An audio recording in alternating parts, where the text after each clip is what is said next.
sinshaka gukora ibyo njye nifuza nkoresha icyo wampamagariye sinshaka kuba jyewe nifuza kuba nkamimidura uwo wampamagariye gukora umukoro. Dodos rero turakwakiriye kuri Tugeze ya TV online aho tuganira kuri dufite content yitwa gospel youth gospel challenges aho urubyiruko rubona gospel mu buryo bugiye butandukanye, ariko kuri iyi show ntabwo aricyo nifuje ko tuvugaho. Ndashaka ko tuvuga ku mbaraga z'umuhamagaro cyangwa se ku muhamagaro, kuko uri umumisiyoneri wabihamagariwe kandi wabyigiye. So hari ukuntu Imana yaguhamagaye, ariko waguhamagaye kuza kuba missionary. So hari ukuntu wagiye kubona wisanze hano, ariko ugeze hano wongera no kuhakurizwa mu buryo bw'umwuka. So hakagira ikintu bongera kwita imbuto z'uburyo bw'umwuka. Ako mbere ko twinjira aho ngaho, reka tubanze twegereza abantu bose babasha kudukurikirana mbere ko twinjira muri icyo kiganiro, kugira ngo abantu bose tuze kugendana turi kumva content mu buryo bumwe. Yego. Ariko ngiye uri kubaganiza amazina yanjye yitwa Japhet Karasanyi, cyangwa se The Game ku bantu basanzwe banzi kuri iryo zina, kuko so n'ubu ndacyari mu photographer, uretse ko none nabishyize mu buryo buri gospel cyane. So before byasa nk'ibiri secular ariko biri gospel. So ubwo ndi gufokasinga kuri gospel cyane, niyo mpamvu numva rwose bisigaye birimo imbaraga nkiya by'ibintu bya photography mu buryo busanzwe. Rero Dodos najya ngo tukwakire. Murakoze cyane. So tangire bwira abantu wenda batakuzi, cyangwa se ndavuga nange Dodos yenda ari uko ndi kuna abantu bakuzi. Watangire bwira abantu. Amazina yanjye ni Tuyishime Diodone, niyo mazina y'ababyeyi. Ariko abantu benshi banyita Dodos, ndetse no kujya mu mahanga atandukanye. Iyo uvuze Tuyishime Diodone wumva ari ikintu kitabaho. Rero kubera ko urabizi se yabaye wamutura n'abantu benshi, niyo mpamvu akenshi preferinga ko abantu banyita Dodos. Kuko niko koroshye cyane. So buri muntu wese agira akazina ko twita AKA cyangwa se akazina kagufi. That's good. Wow. So noneho reka rero tubashe gusobanukira Dodos wa mbere yuko abo missionnaire anamaze na Dodos wamaze kuba missionnaire. Abo ni ba Dodos babiri batandukanye. So wabatubwira gutenda nkawe ubasobanukiye ko twe ntago tubazi yeda. Ubwo ngiye kuvuga muri monde y'umukristo. Sure. Kubera ko hari Dodos mbere yuko aba umukristo. Hari Dodos yarabaye umukristo. Sure. Hari na Dodos yaramenye umuhamagaro. Abo ni abantu batatu batandukanye. Kuko tubona yuko Imana yagiye idutoranyiriza mu isata bigiye bitandukanye, idukurana n'inshuro yagiye hatandukanye. Niko ijambo ry'Imana ritubwira ngo ninjye wabatoranije ntago ari mu mwantoranyije, kandi ninjye wabahisemo ntago ari mu mwamisemo. Hari ukuntu rero nawe Imana yaguhamagaye kugira ngo wisange hano. Imana iragutoranya mu gice cyose cya Samuduha, irazi gukuramo igushyirana muri wayo wangu. So mu by'ukuri byari ibintu bimeze gute kuri wowe, byaje gute? So watubwira urugendo rwatangiye rwo gutangira kuba umumissionnaire cyangwa gutangira kwiyumvamo umuhamagaro no kongera guhamagarwa mu bwo buryo. Ikeza ko kuri njyewe nta kintu kiri special cyabaye, ariko nuko Imana ni Imana iri personnel. Ni Imana iza abantu muri rusange, ariko ni Imana iza umuntu ku giti cye. Rero ngiye Imana ikunda gukorera mu bantu. Icyambere cyo kuko nkunda abantu kandi nkaba na appreciating abantu cyane. Niyo mpamvu akenshi ikunda gukorera mu bantu, bitavuze ko ari bwo buryo bwonyine ikoramo. Ikora mu buryo butandukanye, gusa mu buzima bwanjye mbona ko Imana yagiye ikorera mu bantu. ntekereza ko byaturutse ko ntarakizwa nahoraga numva ko nta bantu banyitaho nta bantu bankunda ndetse muri njye mpora ndonginga ko nagira abantu b'umumaro muri njyewe rero mu gukizwa kwanjye Imana kugira ngo nkizwe Yesu yanyiretse nk'umuntu nzi ku giti cyanjye numva nkunze Yesu kuko nkunda nyine nkanjye Tugeze rero no muri ubwo buryo mu rugendo rwanjye ngenda mbona ko yagiye ikoresha abantu inyereka ko hari abantu Imana yangeneye mu buzima bagenda basetinga mu buzima bwanjye igenda iterekamo kugira ngo ngane ku cyerekezo. That's so great. Yes. So numva bisoundinga neza cyane ako numva ntinagera kuri kineza kuko hari abantu babumva basa nk'abatawe cyangwa se barizwe. Ese nawe Imana yaba yaragutoranyije yaba yarakwakiriye mu gihe abantu bari bakuretse yabimeze gute? Mu by'ukuri abantu benshi bakunda kwiyumva gutyo ko batawe cyangwa baretswe. Rimwe na rimwe no kubera ubuzima dukuriramo cyangwa ibibeshyo bya Satani bihora biza bikumvisha ko wararetswe uri wenyine. Ariko ntibivuze ko Yesu aba atari gukora. Hari ukuntu aba ari gukora ariko bitaraba real mu buzima bwawe. Hari igihe kijya noneho ukabona ko biri real, hari umuntu ugukunda utazigera ukoreka. Kandi uwo muntu ni Yesu.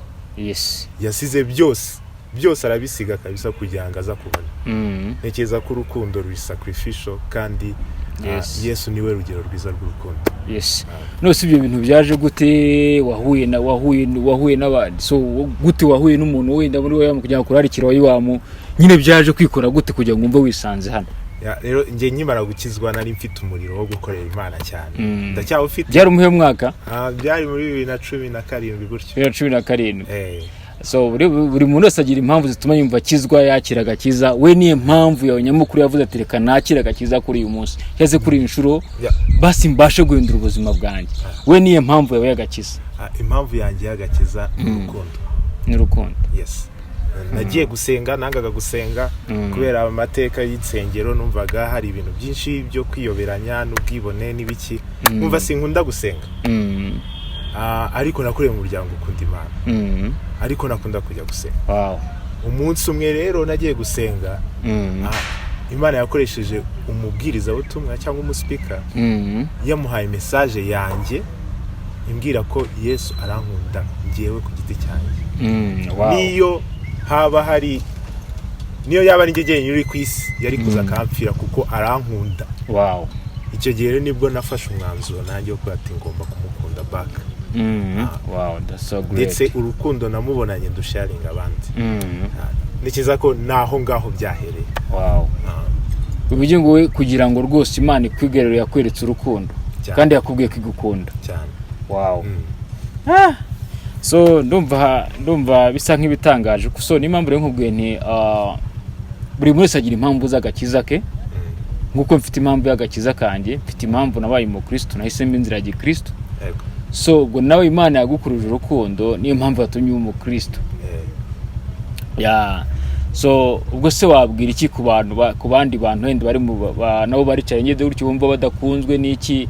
Ese bumva arihe bazahura n'Imana?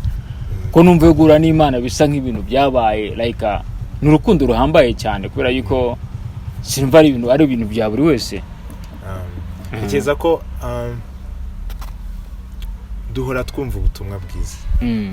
Ariko akenshi nk'urubyiruko twumva ko ari ibintu bitagezweho. Twarabyumvishije cyane. Bisaba conviction y'umwuka wera.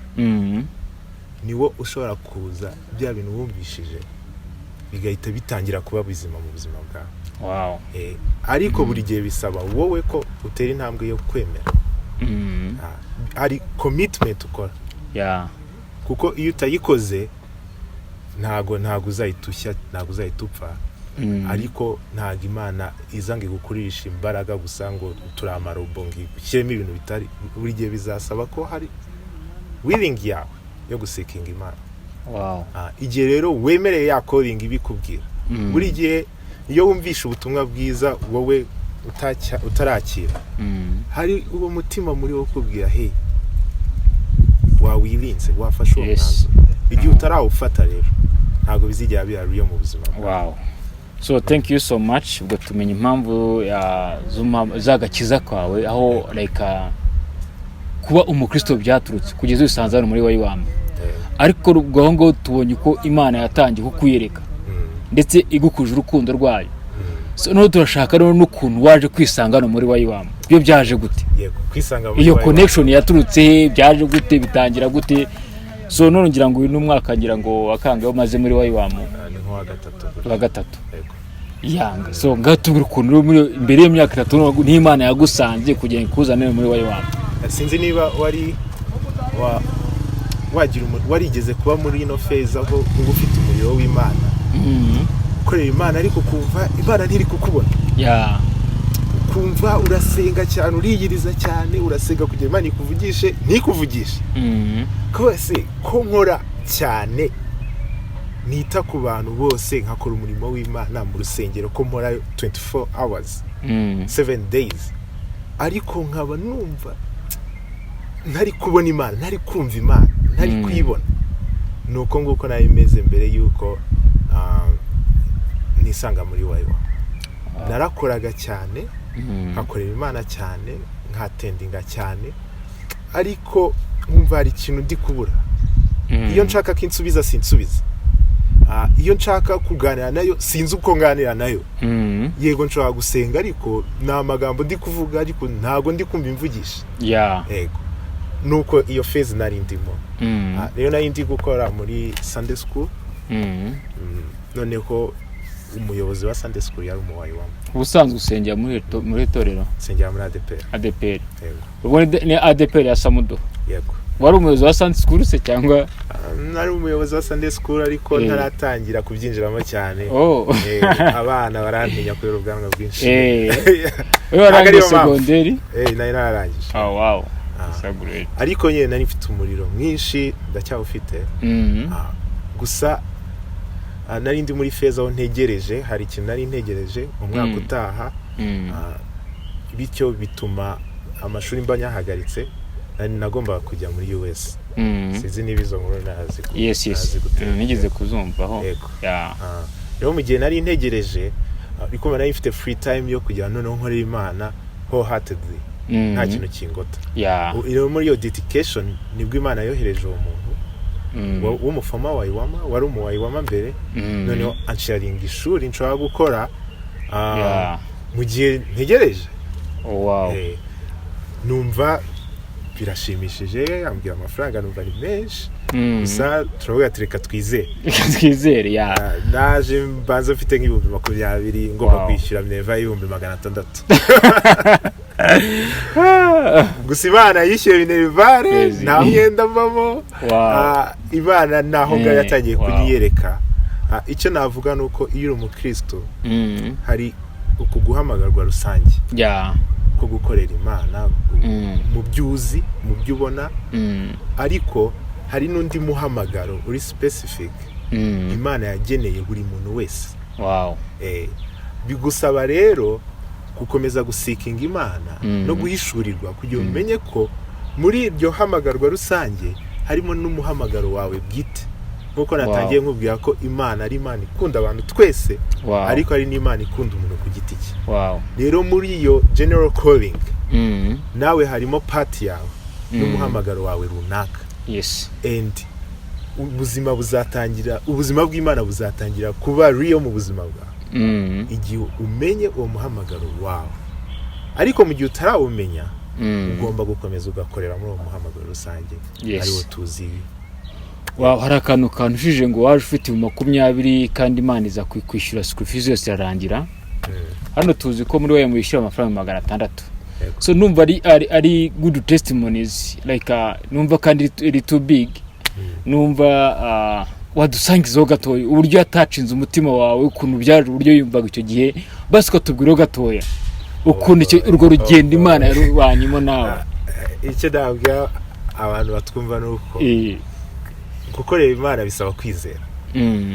Kandi igihe utekereje ko wizeye, Imana irakomeza ikaredura ko kwizera kwawe. Sinzi ni is to stretch your faith. Ushobora kwizera ko ushaka kubona ibihumbi 10 byo kugura agafuka k'umuceri.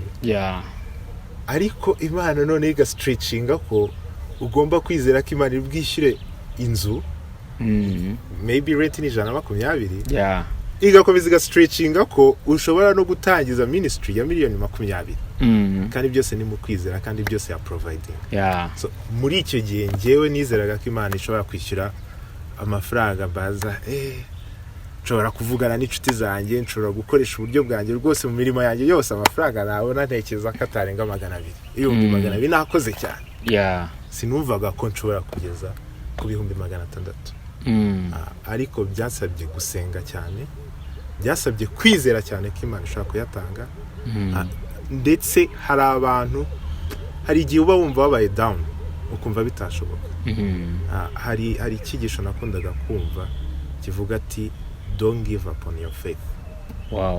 Ni no pastor witwa Tugeze. Ndamuzi cyane.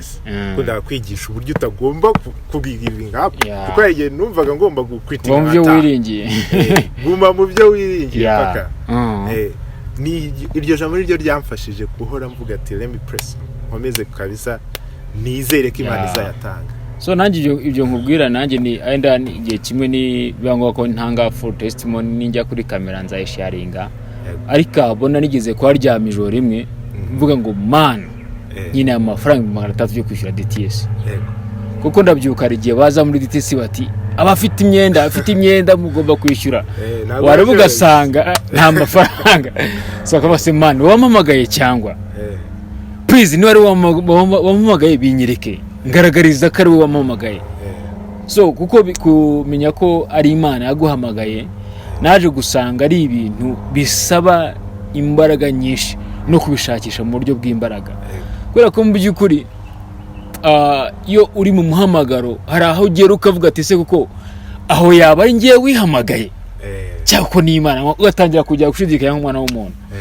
so ngere nanjye Imana yaranyeretse ngo gitangaza amafaranga arishyurwa nanjye nzaba testimony yanjye so ubwo nawe ni ko Imana yakwiretse we sinzi strategies wakoresheje ariko ngewe narasenze cyane ku buryo nafashije ndavuga ni Imana ngira ngo no simbyuka paka bukeye so byari ibintu nyine biri crazy ariko so nanjye Imana wayi nanjye muri ibyo bintu reka rero twigarukire noneho ku muhamagaro nyakuri kugitangaza Imana imaze gukora ku buzima bwawe ni urugendo rwatangiye ejo bundi mu kwezi kwa 3 yandabyibuka bwambwira ngo ugiye kwiga ishuri muri Romania muri Europe so numvaga ari ibintu biri crazy ariko nk'umuntu wamaze gusobanukirwa uko Imana ikora nk'umuntu wabonye Imana mu buzima bwanjye kandi nkibona nkomeza kwizera ko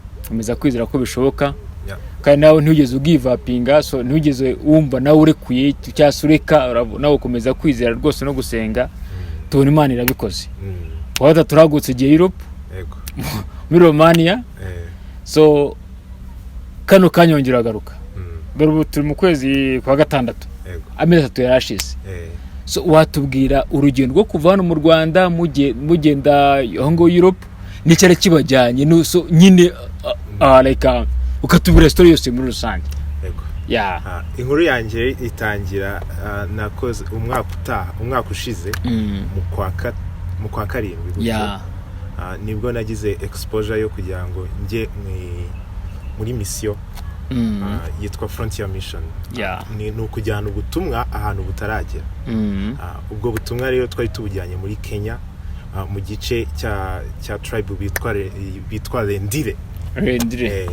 ngezeyo nibwo Imana yashiftinze amaso yanjye menya neza ko mpamagarirwa kujyana ubutumwa aho butaragera kuko ndabyibuka nagiye mfite Bibiliya numva ko nzajya nsharinga devotion mu gitondo rikumva ati tubumbure dusome Matayo gutyo ariko nsanga hari abantu batazi n'ijambo Matayo hari abantu batarabona Bibiliya mu buzima hari abantu batazi Imana hari abantu batazi izi nkuru zose twumva zisanzwe hari abantu batabizi hari abantu batarabibona aho usubya shoko hari ahantu ubutumwa butari bwagira oh boy hari ibihumbi ibihumbi 7 kuzamura by'amoko kwisi bitaragera mu butumwa bwiza batarumva n'ijambo Yesu kwisi yose. Ntago uri kumva biri crazy biratangaje. Rero mu kuvayo nasenze ati Mana ni gute nshobora kwisanga ndi gusharinga ubutumwa aho butaragera. Ariko ntago nayinzi how, nta nubwo nzi details z'uburyo nabikoramo kuko na ugomba gutangiza wigisha ubutumwa ariko udakoresha amagambo ya Bibiliya cyane kubera ko batazi Bibiliya, ahubwo ugira ngo basobanukirwe message ya Bibiliya. Wenda nyuma bazagira aho bumve Bibiliya, unabahe Bibiliya, ariko mbere ugomba kubasobanurira mu buryo bo mu bwabo bashobora kumva ko bishoboka. Yes. Ubwo ngo byari ugeze muri Kenya? Ngeze Kenya, nanavuye Kenya. Byakomeje umutima wanjye bipopinga. Ariko ubwo ni imbere yuko ugenda muri Europe? Yes, mbere yuko njya muri Europe. Ubwo wagiye muri Kenya urongera ugaruka mu Rwanda? Ngenda ndagaruka mu Rwanda, ariko umutima wanjye uri Frontier Mission ni ukujyana ubutumwa aho butaragera. Frontier ni kure cyane ahataragerwa. Yes. Kujyana ubutumwa aho butaragera. Bikomeza ari umutima wanjye sengera. Umunsi umwe rero nari ndi kuva kurya, noneho umuyobozi wanjye araza arambwira ati se waba wifuza gukora ishuri rijyanye no kujyana ubutumwa aho butaragerwa? Ubwo ngo wari uri he? Aho ngaho nari ndi muri Wayiwamu. Muri Wayiwamu? Yego. Biza ari nk'igisubizo cy'amasengesho nahoraga nsenga, gusa nta muntu nabibwiye. Ndabyemera, gusa byansabaga amafaranga arenga 2 miliyoni kugira ngo mbashe kujya muri iryo shuri. Kandi Wayiwamu murabizi tugomba kuraisinga support yacu. Nta buryo rero nabonaga nabiraisingamo. Na sharinze inshuti zanjye, sharinga abantu bose, ndasenga, nta kintu cyabaye, nta n'igice cy'ijana nabonye. Gusa ndakomeza ndasenga, ndizera ko bizashoboka. Yes. Ikimenyetso cya mbere cyerekana ko nagiye ku mugambi w'Imana nuko amafaranga yose yabonetse habura icyumweru kimwe, ngo haburaga icyumweru kimwe ngo mbe ntemerewe kwaka visa, habura ibyumweru 2 ngishuri ritangire. Amafaranga aboneka kuwa 5 yose, ngomba kwa applyinga uwo munsi cyangwa muri iyo weekend.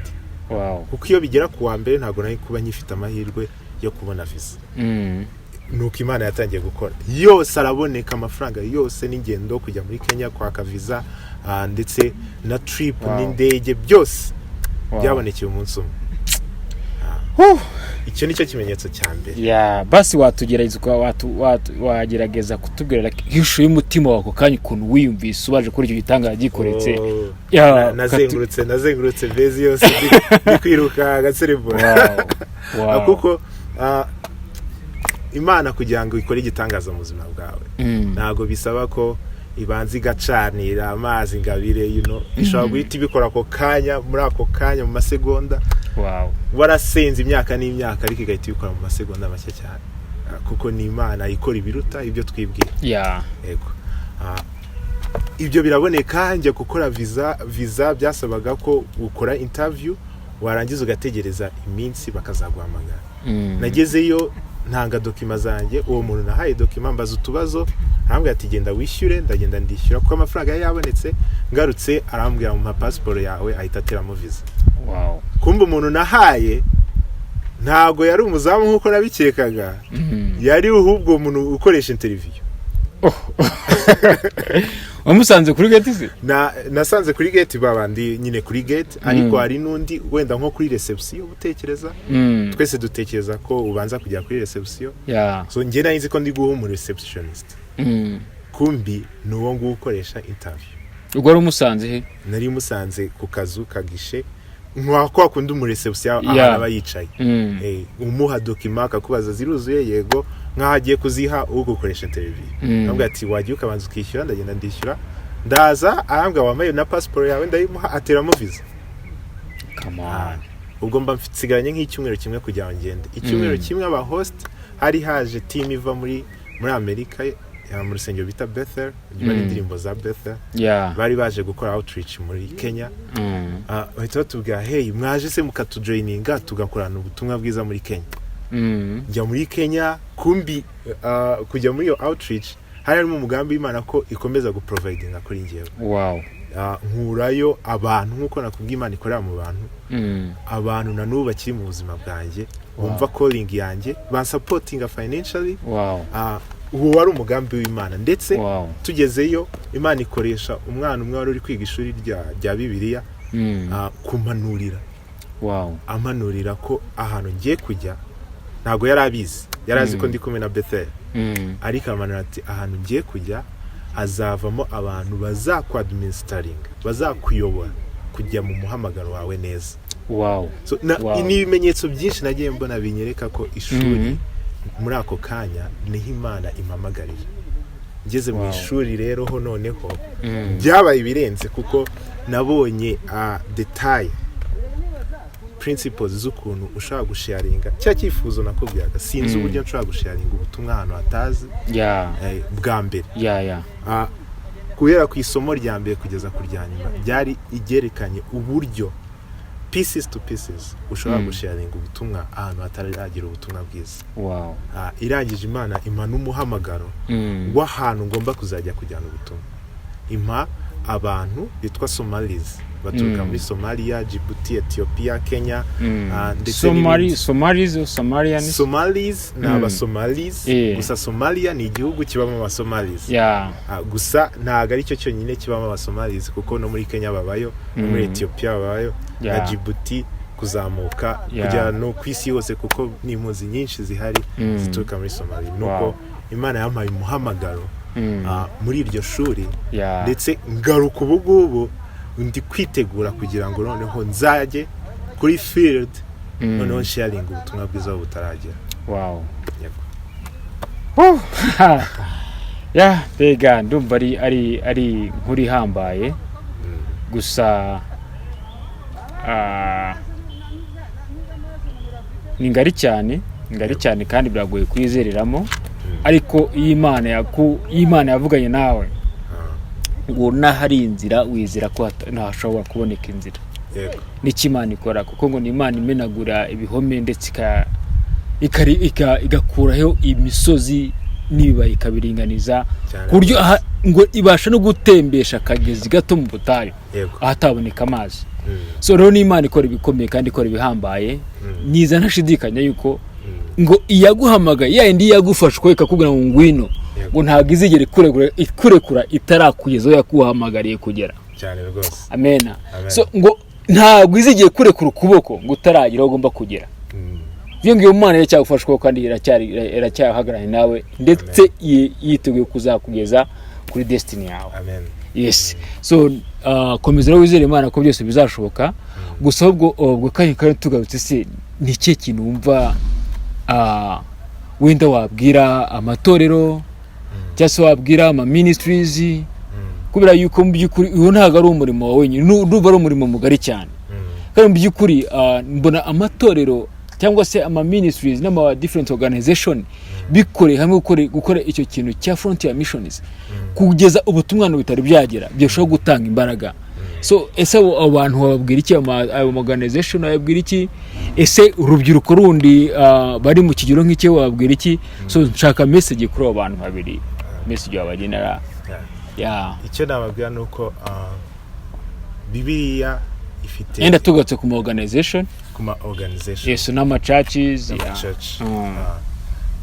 ni mandate sinzi uko nabikira mu Kinyarwanda gusa ni nk'itegeko kujyana ubutumwa aho butaragera ku bantu bamaze gusobanukirwa icyo ubutumwa ari cyo ubwo nabo n'ama churches ama organization ministries itegeko it's a command love God love your neighbor kandi iyo umaze gukunda Imana ugomba gukunda mugenzi wawe yes hari abantu benshi bari mu mwijima Yesu niyo wavuze ati ibisarurwa bireze ariko abasaruzi ni bake hari ukuduhora turwanira kujya kurari dukomeze twe tugezeho turimo turavuga ku kintu wabwira ama organization ama churches cyangwa se amatorero cyangwa se ama ministries ku kijyanye na frontier mission. Ese babikora gute? Ese bakora nayo gute? Ese bakugiraho gute? So ese ukeneye ko mwakora nabo cyangwa se wumva n'ubundi nawe ibyo bintu ari bimwe bitete nk'akarima kanje akanakantu kayimana avuga. So wowe ubyumva gute? ari kintu dutekereza Paulo yakoranye n'abantu barenga 100 yagendanaga na team irenga abantu 100. Muri Bibiliya abantu bazasoma bazasanga yari team nini, nubwo tubona Paulo ariko yari team nini. And muri kino gihe Imana iri guhamagarira cyane u Rwanda, Afrika, kugira ngo ijyane urumuri ahari umwijima. Yes. Rero iri tegeko ry'Imana ryo kujyana ubutumwa aho butaragera, iki nicyo gihe. Yes. Amacaca agomba gukanguka akamenya ko nabo babishobora, kuko bara receivings. Hari ukuntu bagezweho ubutumwa kera bari mu mwijima, bari abanzi b'Imana. None bari mu mucyo. None ubu bari mu mucyo. Yes. Ariko ntago bashaka gufata uwo mucyo ngo bawujyane ahari umwijima. Yes. Kandi birivuga ko tugomba gukora ibyo twabonye. Dutanga ibyo twa receivings. Yes. Tumeze nk'ikigega kijyamo amazi ariko kigasohora amazi. Yes. Igihe rero wafunze aho ngaho hasohoka, ayo mazi azabora, ayo mazi ntago azamera neza, birasaba asohoke. Yes. Ufata urwo rumuri rujyana. Nibyo bita rimwe mu Kinyarwanda kiza ngo nicyo ari kunoje ngo ni inyanja ipfuye. Ikintu bita inyanja ipfuye ni inyanja ngo yakira ariko idatanga.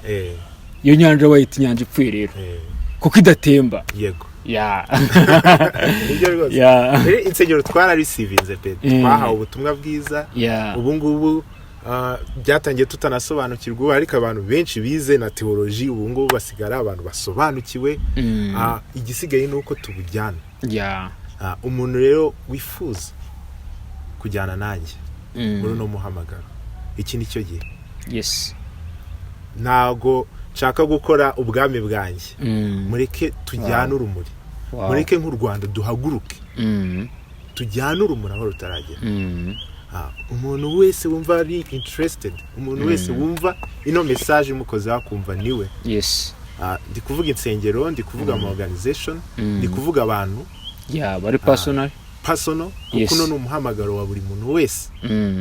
Hey, ni muze tugende kabisa. Yes. None iki wumva wabwira urubyiruko narwo wenda rutari rwisobanukirwa mu buryo bwo kumenya Imana? Ese bakujoininga gute? Ese barasabwa iki first? So babigenza gute? Urubyiruko icyambere cyo bagomba kumenya ko hari umuhamagaro wa buri muntu wese. Yes. Ikimbabaza nuko urubyiruko dufite ibitekerezo byiza. Akenshi turashaka no kugana ahantu heza kuko dutandukanye na generation ya kera. Ariko ntago tuzi imihamagaro yacu. Nta n'ikintu tubikoraho kujya tubimenya. Yes. Umuntu wese wumva ashaka kumenya umuhamagaro we naza to joining YWAM. Hari ishuri ryitwa DTS yitwa kumenya Imana no kuyimenyekanisha. Iyo umaze kumenya Imana nibwo ubasha kumenya icyo Imana iguhamagarira. Kuko mbere yo kujya gukiza abandi ugomba kubanza ugakira wowe. Exactly. Rero utarakira ntago ubasha gukiza abandi. Yes. Niba wumva ukozweho n'ino message, wampamagara, wahamagara YWAM, wahamagara na Jafet. Ubwo already no kuvuga ngo kugira ngo umuntu akujoininge muri iyo mission nuko abanza kuba trained before. Yego. Kugira ngo abanze kumenya icyo Imana imuhamagarira. Yego. Ahari wenda hari jya gukurikira atazi ibyo agiyemo. Ahubwo ushaka kumenya umuntu koko uzi ugukurikira, uzi ibyo agiyemo. Ndetse n'Imana amaze kuvugana no kuri icyo kintu. Imana yavuganye nawe akabyumva muri we. Bikaba alive. Kugira ngo abone gusharinga ubuzima afite, ntago washaringa ubuzima udafite. Sure. Yego. ya kuko ijambo ry'Imana tubwira ko icyo twahamagara ari kugira ngo tumenyekanishe agakiza tujya n'agakiza katari kagira cyane Imana twamenye tubashe no kwimenyekanisha kandi ngo twakijijwe ndetse duhindurwa kugira ngo tubashe guhindura abandi bantu so agakiza rero ntago ari akacu gusa ahubwo twagaye kugira ngo tugatange yes ndakuze cyane ntago twahamagawe kugira ngo ntago ari ibyacu ntago ari ibyacu yes kuko ntekereza yuko iyo agakiza kaba araka umuntu ku giti cye ngiye kaba karegume mu bayuda cyane karageze ku isi yose ahubwo mpamvu kageze ku isi yose nibivuga ngo buri wese naboneho buri wese afite uruhare cyangwa se afite ubushobozi bwo kubasha gufata kuri aho gakiza mu byahishuwe 7:9 niho hari vision y'Imana yes aho ivuga ati nuko mbona mu mahanga yose every nation, every tribe, every people from different places bazi imbere y'Imana bakabaho imbere y'Imana baramya ati holy holy holy wow the Lord God Almighty. Wow. Vision yacu no kugira ngo hazagera igihe buri muntu wese abe yarumvishije ubutumwa bwiza inde yahawe nayo mahirwe yo kugira ngo abwange cyangwa bwemere. Yes ni byeshuye 7:9 yego ngo hanyuma y'ibyo mbona abantu benshi umuntu atabasha kubara bo mu mahanga yose n'imiryango yose n'amoko yose n'indimi zose bahagaze imbere ya ntebe n'imbere y'umwana w'intama bambaye ibishura byera kandi bafite amashami y'imikindo mu ntoki zabo. Aho ni ku murongo wa 9 wa 10 akavuga ngo bavuga n'ijwi rirenga bati agakiza n'ak'Imana yacu yicaye kuri ku ntebe n'umwana w'intama. Yes ngo nuko abamarika bose bari bahagaze bagose ya ntebe n'ababakuru na bya bizima bine bikubita hasi bubamye imbere ya ntebe baramya Imana bati amena amahirwe n'icyubahiro n'ubwenge n'ishimwe no guhimbazwa n'ubutware n'imbaraga bibe iby'Imana yacu iteka ryose amen. Wow, that's so great. Yes so Dodos ndibaza ndumva mu byukuri dushatse ikiganiro twakirangiriza hano kuko ngiki Imana iri kuvugana n'abantu bayo ariko yenda mbere yuko turimo turasaba kino kiganiro ndagira ngo byibura abantu ubahe telefoni zawe waba afite twinjiye ku musozo ariko nyine mbere yuko dusoza cyangwa se dusezera abantu twagira ngo by'irubanze ubahereze aho bashaka ni gute bakubona ni gute bakuvugisha babashije kukenera bose bashaka gushyigikira hari wasanga byibura ari umuntu ukunze umuhamagaro wawe akifuza ko yagusapotinga cyangwa se akifuza guhagana nawe mu buryo bw'amasengesho cyangwa se akifuza no kukujoininga so ubwo igihe ni gute yakubona ese birashobora ko wasiga namba zawe ntacyo byagutwara okay none rero niba ari ibyo niba ntacyo byabitwaye wabwa nimero zawe bakaba banaguhamagara wenda mu buryo bwo gusengana nabo cyangwa se kugira inama mu kuganira ase mu guhana ibitekerezo mbega wagukeneye like free information yose kwaye wahereza through on call so ndibaza wabwa telefone zawe kugira ngo dusoze ikiganiro. Nimero yanjye 07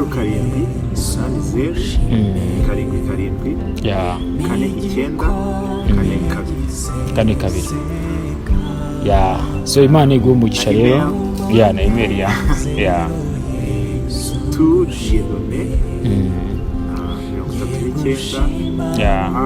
gmail.com. So thank you so much. So ariko wenda mbere yuko dusoza nanone reka wenda uko turimo turavuga Imana kandi gahunda turimo niyo kwamaza ubutumwa bwiza yo kuvuga Imana mu buryo bwagutse. Reka dusoze n'isengesho byabyiza isengera abantu byibura ntubasige gutyo gusa ukabasigira mwuka wera kugira ngo akomeze abaministering mu buryo bugiye butandukanye. So rakoye cyane twakwakire mu isengesho risoza. Nami turagushimiye kubw'ineza yawe. ibyo waduteganyirije mu bwami bwawe.